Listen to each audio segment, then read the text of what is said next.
നമസ്കാരം. മലയാളി വാർത്ത ഇൻസൈഡിലേക്ക് സ്വാഗതം. കിട്ടിയ അടിയൊന്നും പോരാഞ്ഞ് ഇസ്രയേലിന് നേരെ വീണ്ടും ചീറുകയാണ് ആയത്തുള്ള അലി ഖമനേയി. ഇതുവരെ നിശബ്ദമായിരുന്ന് ആണവ പരീക്ഷണങ്ങളും അതുപോലെ തന്നെ ആയുധ നിർമ്മാണങ്ങളും രാസായുധ നിർമ്മാണവുമൊക്കെ ഒരു വഴിക്കൂടെ നടത്തിക്കൊണ്ടു വരികയായിരുന്നു ഇറാൻ. എന്നാൽ ഇപ്പോൾ പൊതുമധ്യത്തിലേക്ക് ഇറങ്ങി നിന്ന് ചില വെല്ലുവിളികൾ ഇസ്രയേലിന് നേരെ നടത്തുകയാണ്. ഇറാൻ റവല്യൂഷണറി ഗാർഡ് കോർപ്സ് രാജ്യത്തുടനീളമുള്ള ഭൂഗർഭ മിസൈലും ഡ്രോൺ കോംപ്ലക്സുകളും അനാച്ഛാദനം ചെയ്യുന്ന വീഡിയോ പുറത്തുവിട്ടിരുന്നു.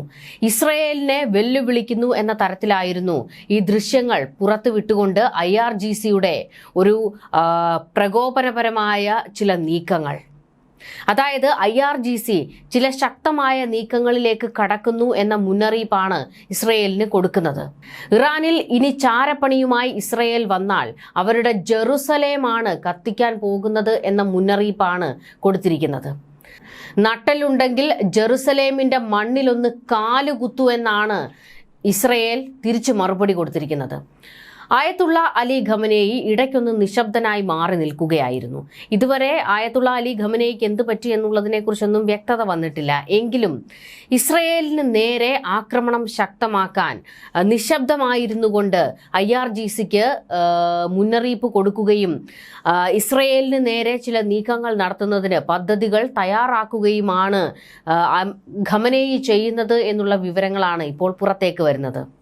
ഇറാന് നേരെ കൈ ഉയർത്താൻ നെതന്യാഹു ഇനി പേടിക്കേണ്ടി വരും എന്നാണ് ഇറാന്റെ വെല്ലുവിളി. പശ്ചിമേഷ്യയിൽ സംഘർഷങ്ങൾ കൊടുമ്പിരി കൊണ്ടിരിക്കുന്ന സാഹചര്യത്തിൽ ഇറാന്റെ ഭാഗത്തു നിന്നുള്ള ഈ നീക്കം ആഗോള സംഘർഷങ്ങളിൽ വലിയ കോളിളക്കം സൃഷ്ടിക്കും എന്നതിൽ സംശയമില്ല. മിസൈലുകൾ സൂക്ഷിക്കുന്നതിനുള്ള ഭൂഗർഭ അറയുടെ അനാച്ഛാദനത്തിന് പുറകെ പുതിയ മിസൈലുകളുടെ നിർമ്മാണം തങ്ങൾ ആരംഭിക്കാൻ പോകുകയാണെന്നും ഇറാൻ മുന്നറിയിപ്പ് കൊടുക്കുന്നു. ഉറങ്ങാത്ത അഗ്നിപർവ്വതം എന്നാണ് അവർ ഈ ഭൂഗർഭ കേന്ദ്രത്തെ വിശേഷിപ്പിച്ചിരിക്കുന്നത്. അജ്ഞാതമായ ഒരു സ്ഥലത്ത് സ്ഥിതി ചെയ്യുന്ന ഈ അറയിൽ വലിയ അളവിൽ ആയുധങ്ങൾ ശേഖരിക്കാനും രഹസ്യമായി അവ ഉപയോഗിക്കുന്നതിനുമുള്ള സംവിധാനം ഉണ്ട് എന്നാണ് വിവരങ്ങൾ.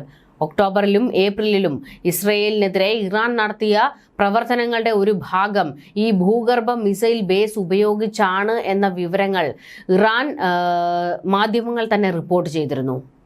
മോക്ക് ഡ്രില്ലുകളും ആയുധങ്ങളുടെ പരീക്ഷണ ലോഞ്ചിങ്ങും ഇറാൻ ഈ മാസം നടത്തുമെന്ന് ജനറൽ അലി മുഹമ്മദ് നൈനി വെല്ലുവിളി നടത്തിയതിന് ദിവസങ്ങൾക്ക് ശേഷമാണ് ഭൂഗർഭ അറയുടെ വീഡിയോ IRGC തന്നെ പുറത്തുവിട്ടിരിക്കുന്നത്. കൂട്ടക്കുരുതിയും വംശഹത്യയും നടത്തി സർവ്വതും കൈപ്പിടിയിലാക്കാമെന്ന് അഹങ്കരിക്കുന്ന ഇസ്രയേലിന് നൽകുന്ന ഒടുക്കത്തെ മുന്നറിയിപ്പാണ് ഇതെന്ന് പറഞ്ഞുകൊണ്ടായിരുന്നു വീഡിയോ പുറത്തുവിട്ടത്. ഇറാന്റെ സൈനിക സൗകര്യങ്ങൾക്കും വ്യോമ പ്രതിരോധ സംവിധാനങ്ങൾക്കും നേരെ ഇസ്രയേൽ സൈന്യം നിരവധി വ്യോമാക്രമണങ്ങൾ ഇതിനോടകം നടത്തിക്കഴിഞ്ഞു. ഇറാനിയൻ സൈനികരെ കൊല്ലുകയും ഇറാന്റെ സുരക്ഷയെ ദുർബലപ്പെടുത്താനും ഇസ്രയേൽ നിരന്തരം ശ്രമിച്ചുകൊണ്ടിരിക്കുകയാണ്. ഈ വെല്ലുവിളികൾക്കിടയിലും ഇറാൻ 10 മടങ്ങ് ശക്തമായി നെതന്യാഹുവിനെതിരെ പടയൊരുക്കുന്നു. ഇറാന്റെ ഈ സൈനിക ശക്തി പ്രകടനങ്ങളിൽ ഇസ്രയേൽ ഇനി ഒന്ന് കരുതി ഇരിക്കുന്നത് നല്ലതാകും എന്നാണ് ആയത്തുള്ള അലി ഖമനേയിയുടെ വെല്ലുവിളി. ഞങ്ങളുടെ പ്രതിരോധം മറ്റേതെങ്കിലും രാജ്യത്തിന്റെ പ്രവർത്തനത്തെ അടിസ്ഥാനമാക്കി രൂപകൽപ്പന ചെയ്തിട്ടുള്ളതല്ല എന്ന ജനറൽ സലാമിയുടെ പ്രസ്താവന സൂചിപ്പിക്കുന്നത് ഇറാന്റെ സൈനിക തന്ത്രം പ്രത്യാക്രമണം ഉദ്ദേശിച്ചുള്ളതല്ല, മറിച്ച് പ്രതിരോധ ശക്തി മെച്ചപ്പെടുത്തുന്നതിൽ ശ്രദ്ധ കേന്ദ്രീകരിക്കുന്നു എന്നാണ്. ഇറാൻ വികസിപ്പിച്ച 1000 കിലോമീറ്ററിലധികം ദൂരപരിധിയുള്ള ഡസ്ഫുൾ പോലുള്ള നൂതന മിസൈലുകളും ഷാഹേദ് 136B പോലുള്ള ഡ്രോണുകളും പ്രതിരോധ മേഖലയ്ക്ക് ആത്മവിശ്വാസം നൽകുന്നവയാണ്. അതായത് പുതിയ ആയുധ കരുത്തിന്റെ ബലത്തിലാണ് ഇപ്പോൾ ഇസ്രയേലിന് നേരെ ഇറാൻ തിരിഞ്ഞിരിക്കുന്നത്. നിയുക്ത അമേരിക്കൻ പ്രസിഡന്റ് ഡൊണാൾഡ് ട്രംപിന്റെ സത്യപ്രതിജ്ഞാ ചടങ്ങിന് ദിവസങ്ങൾക്ക് മാത്രം ബാക്കി നിൽക്കെയാണ് വീഡിയോ റിലീസ് ചെയ്തിരിക്കുന്നത്. അരാജകത്വത്തിനിടയിൽ ജനുവരി 20 ട്രംപ് അധികാരമേൽക്കുന്നതിന് മുൻപ് ഇസ്രയേൽ ഹമാസ് വെടിനിർത്തൽ കരാർ ചർച്ച ചെയ്യുമെന്ന പ്രതീക്ഷയിലാണ് അമേരിക്ക. അതിനു വേണ്ടിയിട്ടുള്ള നീക്കങ്ങൾ എന്തായാലും ദോഹയിൽ തുടങ്ങിയിട്ടുണ്ട്. ഇറാന്റെ സൈനിക ആയുധ ശേഖരം കൂടുതൽ പുരോഗതി കൈവരിച്ചിട്ടുണ്ട്. 120 കിലോമീറ്റർ ദൂരമുള്ള ഹ്രസ്വദൂര ബാലിസ്റ്റിക് മിസൈലായ ഫാത്ത് 360 2019 പുറത്തിറക്കിയ ഇടത്തരം ബാലിസ്റ്റിക് മിസൈലായ ഡസ്ഫുൾ 1000 കിലോമീറ്ററിലധികം ദൂരെയുള്ള വസ്തുക്കളെ തകർക്കാൻ ശേഷിയുള്ളതാണ്. അതുപോലെ തന്നെ ശ്രദ്ധേയമാണ് ഇറാന്റെ ഡ്രോൺ ഫ്ലീറ്റും. അതിൽ കാമിക്കേസ് ഷാഹിദ് 136ന്റെ നവീകരിച്ച പതിപ്പായ ഷാഹിദ് 136Bയും ദീർഘദൂര ബോംബിംഗ് ദൗത്യങ്ങൾക്കായി രൂപകൽപ്പന ചെയ്ത ജെറ്റ് പവേർഡ് ഡ്രോണുകളുടെ കരാറും ഉൾപ്പെടുന്നു. ഈ ആയുധ സമ്പത്ത് സൂക്ഷിക്കുന്നതിന് വേണ്ടി നിർമ്മിച്ച ഭൂഗർഭ അറകളാണ് ഡ്രോൺ നഗരങ്ങൾ. 500 മീറ്റർ ആഴത്തിൽ സ്ഥിതി ചെയ്യുന്ന ഭൂഗർഭ അറയിൽ വ്യോമാക്രമണങ്ങളിൽ നിന്നും ആയുധങ്ങളെ സംരക്ഷിക്കുന്ന തരത്തിൽ സിംഗ് മൊബൈൽ ലോഞ്ചറുകൾ, വെടിമരുന്ന് ശേഖരം, മറ്റ് സെൻസിറ്റീവ് ഉപകരണങ്ങൾ എന്നിവ സ്ഥാപിച്ചിട്ടുണ്ട്. ആക്രമണങ്ങൾ ഉണ്ടായാൽ ദ്രുതഗതിയിൽ ആയുധവിന്യാസം നടത്തുന്നതിനുള്ള സംവിധാനവും ഇതിലുണ്ട്. സൈനിക യൂണിറ്റുകൾക്കിടയിൽ ആശയവിനിമയവും ഏകോപനവും സുഗമമാക്കുന്ന ഭൂഗർഭ കമാൻഡ് സെന്ററുകളായി പ്രവർത്തിക്കാൻ ഇവയ്ക്ക് കഴിയും. എതിരാളികളുടെ സൈനിക ആയുധ കേന്ദ്രങ്ങൾ തകർത്ത് അവരെ ദുർബലരാക്കുന്ന യുദ്ധതന്ത്രമാണ് ഇസ്രയേൽ തുടർന്നു വരുന്നത്. ഇതിന് തിരിച്ചടി നൽകാൻ ഏതറ്റം വരെയും പോകുമെന്നാണ് ഇറാന്റെ വെല്ലുവിളി. അതിനുവേണ്ടിയാണ് തങ്ങൾ ആയുധപ്പുര നിറയ്ക്കുന്നതെന്നും തങ്ങളുടെ ഡ്രോൺ നഗരം ഇസ്രയേൽ ചിന്തിക്കുന്നതിനും അപ്പുറമാണ് എന്നാണ് ഖമനേയി പറഞ്ഞിരിക്കുന്നത്. ഗാസയിലും ലബനനിലുമൊക്കെ ഇസ്രയേൽ നടത്തിയ ആക്രമണങ്ങൾ നാം കണ്ടതാണ്. എന്നാൽ ഇറാന്റെ പുതിയ ഭൂഗർഭ അറകൾ ഇസ്രയേലിന്റെ ഇത്തരത്തിലുള്ള യുദ്ധതന്ത്രങ്ങൾക്ക് വെല്ലുവിളി ഉയർത്തും എന്നതിൽ സംശയമില്ല. അവരുടെ ആയുധപ്പുരകളുടെ ലൊക്കേഷൻ കണ്ടുപിടിക്കൽ അത്ര എളുപ്പമാകില്ല. അത് ഇറാന്റെ സൈനിക കേന്ദ്രങ്ങൾക്ക് മേലുള്ള വ്യോമാക്രമണങ്ങളുടെ ആഘാതം കുറയ്ക്കും. ആയുധങ്ങളുടെ ഇറക്കുമതി കുറച്ച് അവയിൽ സ്വാശ്രയത്വം കൊണ്ടുവരാനാണ് നിലവിൽ ഇറാൻ ശ്രമിക്കുന്നത്.